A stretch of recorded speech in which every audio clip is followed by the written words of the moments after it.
जय श्री कृष्ण, राधे राधे। स्वागत है आप सभी का भक्ति सागर चैनल में। दोस्तों आज हम ज्येष्ठ मास पूर्णिमा व्रत कथा लेकर आए हैं। दोस्तों इस दिन स्नान, दान और पूजा करने का विशेष महत्व है। दोस्तों इस दिन मध्य और दक्षिण भारत के कुछ हिस्सों में वट पूर्णिमा व्रत कहा जाता है और इस दिन भी वट वृक्ष, सावित्री और सत्यवान की पूजा की जाती है। और वही उत्तर भारत में यही व्रत ज्येष्ठ अमावस्या को रखा जाता है, जो वट सावित्री व्रत के नाम से प्रसिद्ध है। जबकि बाकी जगहों पर ज्येष्ठ पूर्णिमा के अवसर पर यह व्रत रखा जाता है और इस दिन वट सावित्री व्रत कथा ही सुनी जाती है। ज्येष्ठ पूर्णिमा व्रत कथा। स्कंद पुराण में देवी सावित्री के पति सत्यवान की मृत्यु हो जाने पर सावित्री द्वारा पति के प्राण वापस लाने की कथा का जिक्र वट सावित्री व्रत कथा में किया गया है। इस कथा के विषय में कहा गया है कि यह कथा सौभाग्य प्रदान करती है, इसीलिए वट सावित्री व्रत के दिन वट वृक्ष के नीचे सुहागन स्त्रियों को वट सावित्री व्रत की इस कथा का विस्तार पूर्वक पाठ करना चाहिए और सुहागन महिलाओं को इस कथा को सुनना चाहिए।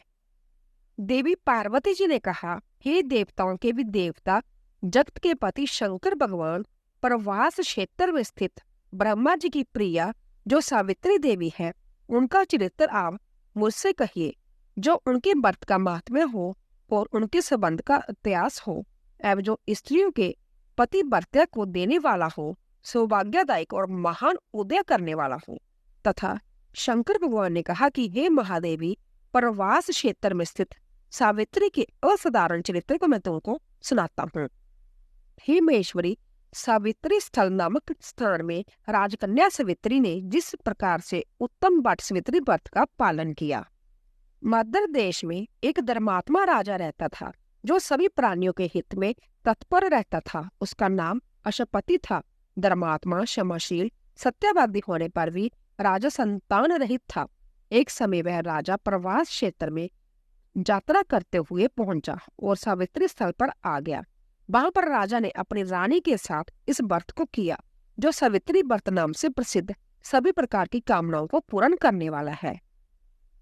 वो वह स्वाहा इस मंत्र की साक्षात मूर्ति बनकर स्थिति श्री ब्रह्मा जी की प्रिया सावित्री देवी उस राजा पर प्रसन्न हुई।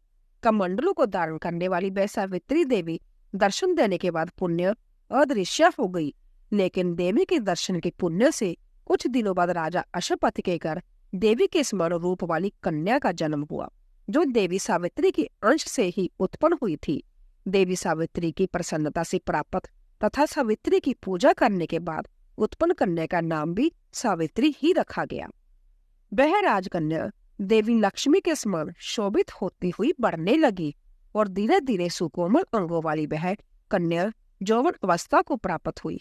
नगरवासी उस कन्या को देखकर यह समझते थे कि वह कोई देव कन्या है। कमल के समान विशाल नेत्रों वाली एवं तेज से अग्नि के समान प्रज्वलित होती हुई वह सावित्री महर्षि भृगु द्वारा कहे हुए सावित्री व्रत को करने लगी। लक्ष्मी के समान सुशोभित वह कन्या एक दिन देवी सावित्री की पूजा के बाद पिता पास खड़ी हो गई। उस समय पुत्री की युवा अवस्था को प्राप्त हुई देखकर राजा ने मंत्री से सलाह किया। इसके बाद राजा ने सावित्री से कहा, हे पुत्री, तुम्हें योग्य वर को देने की समय आ गया है। मुझसे कोई तुम्हें मांगने के लिए भी नहीं आता और मैं भी विचार करने पर तुम्हारी आत्मा के अनुरूप वर को नहीं पा रहा हूँ। अंत्य हे पुत्री, देवताओं के निकट मैं जिस तरह से निंदनीय ना हूँ, वैसा तुम करो। मैंने धर्मशास्त्रों में पढ़ा है और सुना भी है कि यदि पिता के ग्रह में रहती हुई विवाह के पहले ही जो कन्या रोजे धर्म से युक्त हो जाती है, उसके पिता को बड़ा पाप लगता है। इसीलिए हे पुत्री, मैं तुमको भेज रहा हूँ कि तुम संभव ही अपने योग्य वर ढूंढ लो। वृद्ध मंत्रियों के साथ शीघ्र जाओ और मेरी बात को मानो। इसके बाद जैसा कहते हैं वैसा ही होगा। ऐसा कहकर सावित्री घर से निकलकर राजऋषि के साथ तपोवन की ओर चल पड़ी और वहां पहुंचकर माननीय वृद्ध जनों को प्रणाम करके सभी तीर्थों और आश्रमों में जाकर पुण्य मंत्रियों के साथ सावित्री अपने महल को लौट आई, जहां सावित्री ने पिता के साथ देवऋषि नारद जी को बैठे हुए देखा। आसन पर बैठे हुए नारद जी को प्रणाम करके मुस्कुराती हुई जिस कार्य के लिए वन में गई थी सारी बातें कहने लगी। सावित्री बोली, हे नारद जी, शालव देश में धर्मात्मा दुम उत्सेन नामक से विख्यात एक क्षत्रिय राजा है जो देवयोग से नेत्रहीन हो गए हैं। रुकिम नामक उनके एक सामंत ने उनसे राजपाट छीन लिया है और वह अपने पुत्र और पत्नी के साथ वन में रह रहे हैं। उनका पुत्र सत्यवादी और धर्मात्मा है, उसे ही मैंने मन में अपने पति रूप में वरण कर लिया है। नारद जी सावित्री के वचनों को सुनकर बोल पड़े, हे राजन, सावित्री ने जब बड़ा कष्टप्रद कार्य कर डाला, बाल बुद्धि होने से इसने केवल गुणवान समझकर सत्यवान को वरण कर लिया है। सत्यवान मिट्टी के घोड़े बनाता है और घोड़े का चित्र भी बनाता है, इससे उसे चित्र अश्व भी कहते हैं। सत्यवान दान और गुण में रंती देव के शिष्य के समान है, ब्राह्मणों की रक्षा करने वाला और सत्यवादी है। राजा ज्याति के समान उदार, चंद्रमा के समान प्रिय लगने वाला, रूप में दूसरे अश्विनी कुमार के समान और दिम उत्सेन के समान बलवान है, लेकिन उसमें केवल एक दोष है, दूसरा कोई नहीं कि सत्यवान आज से ठीक 1 वर्ष पर क्षीण आजू हो जाने से देह त्याग कर देगा। इस प्रकार नारद जी की बात सुनकर राजकन्या सावित्री ने राजा से कहा, राजा लोग किसी से एक बार कोई बात कहते हैं, ब्रह्मवेत्ता एक ही बार कहते हैं और एक ही बार कन्या दी जाती है। यह तीनों कर्म एक ही बार किए जाते हैं, बार बार नहीं। दीर्घाजु हो अथवा अल्पाजु, गुणवान हो अथवा निर्गुण, वर को एक ही बार वर्ण कर लिया, अब दूसरे पर को वर्ण नहीं करूंगी। नारद जी ने कहा, हे राजन, यदि आपको उचित लगता है तो अपनी पुत्री सावित्री का कन्यादान शीघ्र ही कर डालिए। राजा शुभ मुहूर्त विधि विधान पूर्वक सत्यवान के संग सावित्री का विवाह करवा दिया। सावित्री अपने पति को पाकर ऐसे प्रसन्न थी जैसे उसे पुण्यवान पुरुष स्वर्ग को पाकर प्रसन्न होता है। सावित्री उस सत्यवान के साथ आश्रम में रहते हुए नारद जी की कही हुई बात को याद करती रहती थी और उस दिन को गिनती रहती थी कि जब सत्यवान देह त्याग कर चले जाएंगे। जब सत्यवान के मरण के केवल 3 दिन शेष रह गए, तब सावित्री ने निराहार रहने का व्रत किया और तीसरे दिन सुबह स्नान करके देवता और पितरों का पूजन किया। फिर सास ससुर की चरण वंदना करके वह भी पति के साथ जंगल की ओर चल पड़ी। जंगल में लकड़ी काटते काटते अचानक से सत्यवान के सिर में दर्द होने लगा। सावित्री ने कहा कि आप कुछ देर मेरी गोद में सिर रखकर सो जाइए कि हम आश्रम की ओर चलेंगे। जैसे ही सत्यवान सावित्री की गोद में लेटे, वैसे ही सावित्री ने देखा कि सांवले पिंगल वर्ण वाले किरीटधारी पीत वस्त्र पहने हुए साक्षात सूर्य के समान उदित हुए पुरुष उनके सामने खड़े हैं। सावित्री ने उन्हें प्रणाम किया और उनसे पूछा कि आप कौन हो। इस पर यमराज ने कहा कि मैं सब प्राणियों के लिए भयंकर और कर्म अनुसार उनका उचित दंड देने वाला जम हूँ। सो हे पतिव्रता सावित्री, समीप में पड़े हुए तुम्हारे पति की आयु समाप्त हो गई है, इसे जमदूत पकड़कर नहीं ले जा सकेंगे, इसीलिए मैं संभय आया हूँ। ऐसा कहकर फांस के लिए हुए यमराज ने सत्यवान के शरीर से अंगुष्ठ मात्र शरीर वाले जीवात्मा को बलपूर्वक निकाल लिया। इसके बाद जमपुरी की ओर चलना शुरू कर दिया। सावित्री भी जम के पीछे पीछे चलने लगी।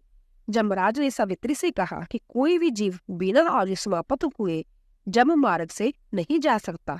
सावित्री ने यमराज से कहा कि अब जैसे सज्जन पुरुष के साथ मैं चल रही हूँ, मेरे पति आपके साथ है, तो मुझे आपके साथ चलने में कोई शर्म और ग्लानि नहीं हो रही है।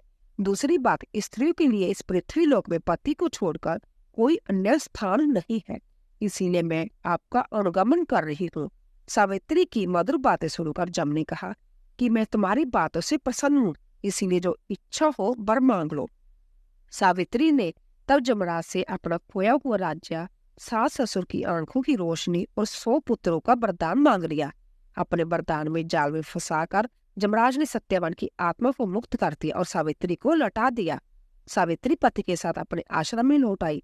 सावित्री ने सावित्री देवी का व्रत किया और जिसके प्रभाव से सास ससुर की आंखों की रोशनी भी लौट आई। इनका राज्य भी मिल गया और 100 पुत्र भी हुए। तो दोस्तों, इसी तरह वट सावित्री पूजा और व्रत कथा संपूर्ण हुई। आइए जानते हैं वट सावित्री पूजा विधि। शिवजी ने देवी पार्वती से कहा कि सावित्री व्रत के दिन प्रांतीय स्नान करके सास ससुर का आशीर्वाद लेना चाहिए। वट वृक्ष के समीप बैठकर पंच देवता और विष्णु भगवान का आह्वान करना चाहिए। 3 कुश और तिल लेकर ब्रह्मा जी और देवी सावित्री का आह्वान करें। ओम नमो ब्राह्मण सह सावित्री पिता गच्छ यह तिष्ठ सुप्रतिष्ठता भव्या। इसके बाद जल, अक्षत, सिंदूर, तिल, फूल, माला, नवेद, पान अर्पित करें। एक आम या अन्य फल लेकर उसके ऊपर से वट पर जल अर्पित करें। यह आम पति को प्रसाद रूप में खिलाना चाहिए। कच्चा सूत लपेटते हुए 7 या 21 बार वट वृक्ष की परिक्रमा करें। वैसे 108 बार वट वृक्ष की परिक्रमा को सर्वोत्तम माना गया है। इस व्रत का पालन काले चने से करना चाहिए, क्योंकि काले चने के रूप में ही सावित्री को उसके पति के प्राण यमराज ने लौटाए थे। बोले शिव शंकर भगवान की जय। तो दोस्तों, आशा करती हूँ कि आपको हमारी कथा अवश्य पसंद आई होगी। प्लीज जाने से पहले चैनल को सब्सक्राइब कीजिए, लाइक कीजिए और ज्यादा से ज्यादा शेयर कीजिए। आप सभी का धन्यवाद।